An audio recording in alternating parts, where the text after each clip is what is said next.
मैं एक बार जगन्नाथपुरी गया था, आप भी गए होंगे। तो मैंने मंदिर के महंत को पूछा कि ये भगवान का प्रसाद, माने वहां दाल और चावल मिलता है प्रसाद के रूप में, वो मिट्टी की हांडी में क्यों बनाते हैं?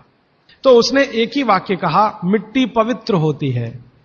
लेकिन वो जो नहीं कह पाया महंत, वो आपको मैं कहना चाहता हूं कि मिट्टी न सिर्फ पवित्र होती है, बल्कि मिट्टी सबसे ज्यादा वैज्ञानिक होती है।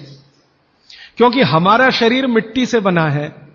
हम जब मरते हैं ना और शरीर को जला देते हैं तो 20 ग्राम मिट्टी में बदल जाता है पूरा शरीर।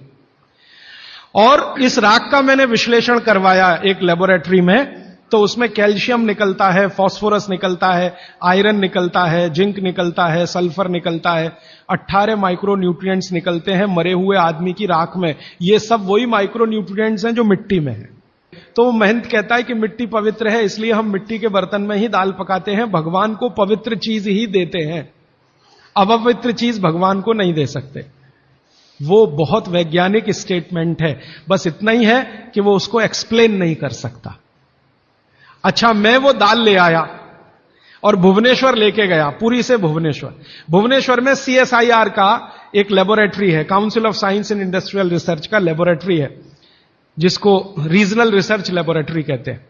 तो वहां ले गया, कुछ वैज्ञानिकों से कहा ये दाल है, उन्होंने कहा हाँ ये पुरी की दाल है। मैंने कहा इसका विश्लेषण करना है, इस दाल में क्या है? तो उन्होंने कहा हमारे पास पूरे इंस्ट्रूमेंट नहीं है, हमारे पास जो जो चाहिए वो नहीं है, आप दिल्ली ले जाओ तो बेहतर है। तो मैंने कहा दिल्ली ले गया तो खराब तो नहीं होगी? उन्होंने कहा नहीं होगी, क्योंकि ये मिट्टी में बनी है। तो पहली बार मुझे समझ में आया मिट्टी में बनी है तो खराब नहीं होगी। तो मैं ले गया दिल्ली तक, सच में ले गया।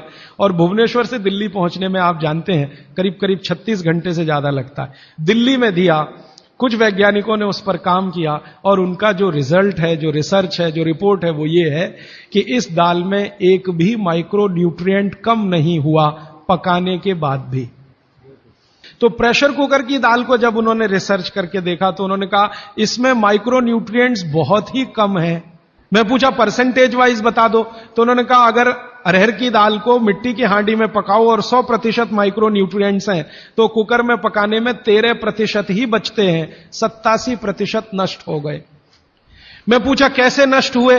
तो उन्होंने कहा ये जो प्रेशर पड़ा है ऊपर से और इसने दाल को पकने नहीं दिया, तोड़ दिया, मॉलिक्यूल्स टूट गए हैं, तो दाल तो बिखर गई है, पकी नहीं है, बिखर गई है, सॉफ्ट हो गई है। तो खाने में हमको ऐसा लग रहा है कि ये पका हुआ खा रहे हैं, लेकिन वास्तव में वो नहीं है। पके हुए से मतलब यह होता है कि जो माइक्रो न्यूट्रिएंट्स आपको कच्चे रूप में शरीर को उपयोग नहीं आते, उनको आप उपयोगी बना लें, इसको पका हुआ कहते हैं आयुर्वेद में।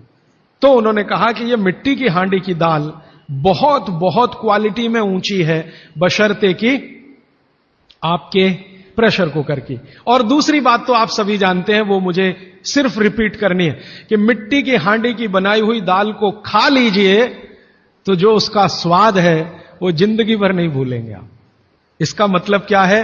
भारत में चिकित्सा का और शास्त्र पाक कला का ऐसा विज्ञान विकसित हुआ है जहां क्वालिटी भी मेंटेन रहेगी और स्वाद भी मेंटेन रहेगा।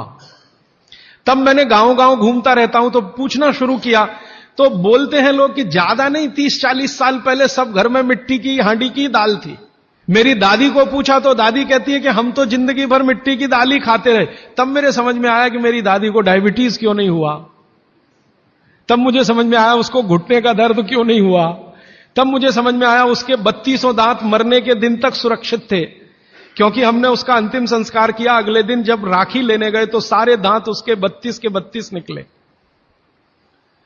तब मेरे समझ में आया कि 94 साल की उम्र तक मरते समय चश्मा क्यों नहीं लगा उसकी आंखों पे, और जीवन के आखिरी दिन तक अपने कपड़े खुद अपने हाथ से धोते हुए मरी थी। यह कारण है कि शरीर को आवश्यक माइक्रो न्यूट्रिएंट्स की पूर्ति अगर नियमित रूप से होती रहे तो आपका शरीर ज्यादा दिनों तक बिना किसी दूसरे की मदद के काम करता है। तो माइक्रो न्यूट्रिएंट्स पूरा सप्लाई मिला दाल में, जो खाई थी उसने मिट्टी की हांडी में पका पका के। और न सिर्फ दाल पकाती थी वो मिट्टी की हांडी में, बल्कि दूध भी मिट्टी की हांडी में पकाती थी। घी भी मिट्टी की हांडी से ही निकालती थी, दही का मट्ठा भी मिट्टी की हांडी में ही बनता था। अब मेरे समझ में आया कि हजारों साल से मिट्टी के बर्तन क्यों इस देश में आए। हम भी एल्यूमिनियम बना सकते थे।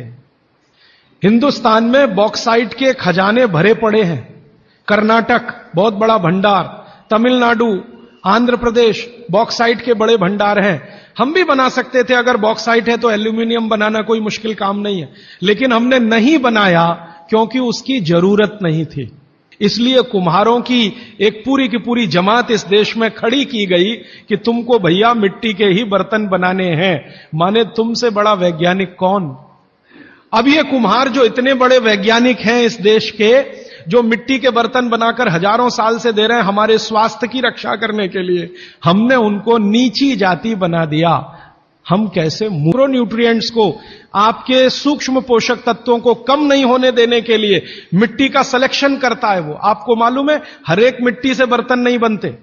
एक खास तरह की मिट्टी है वही बर्तन बनाने में काम आती है, और एक खास तरह की मिट्टी है जो हांडी बनाती है, दूसरे खास तरह की मिट्टी में कुल्हड़ बनता है, तीसरे खास तरह की मिट्टी में कुछ और बनता है। ये मिट्टी को पहचानना कि इसमें कैल्शियम ज्यादा, इसमें मैग्नीशियम ज्यादा इसलिए हांडी इससे बनाओ, और इसमें कैल्शियम मैग्नीशियम कम है इसलिए इसका कुल्हड़ बनाओ, ये तो बहुत बहुत बारीक और विज्ञान का काम है।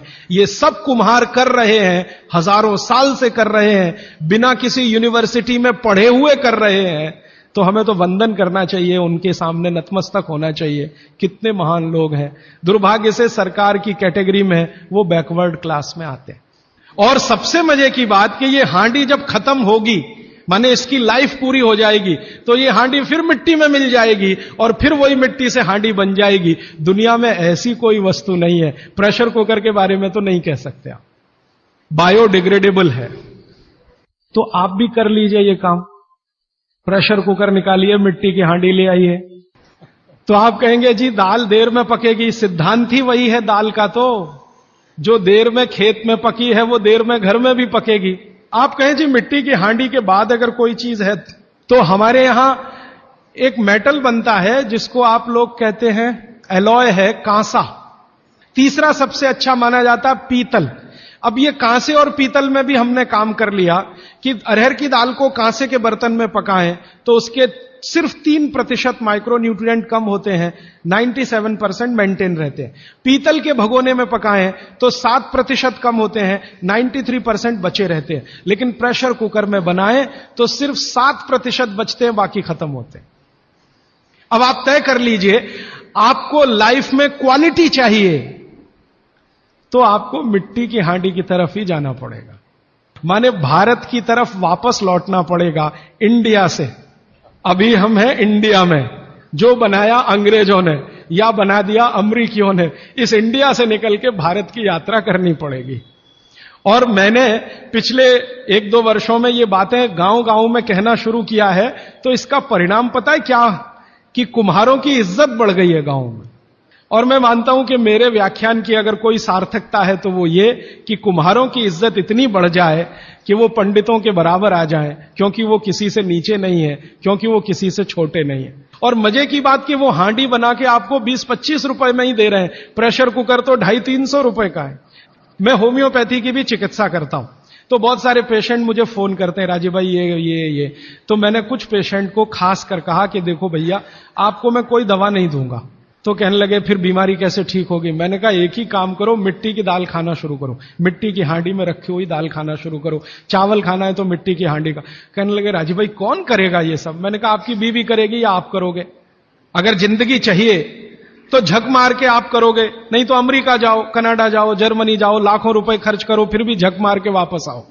तो मेरे पास कुछ डायबिटीज के क्रोनिक पेशेंट हैं, बहुत क्रोनिक, जिनका शुगर यूनिट 480 के ऊपर है।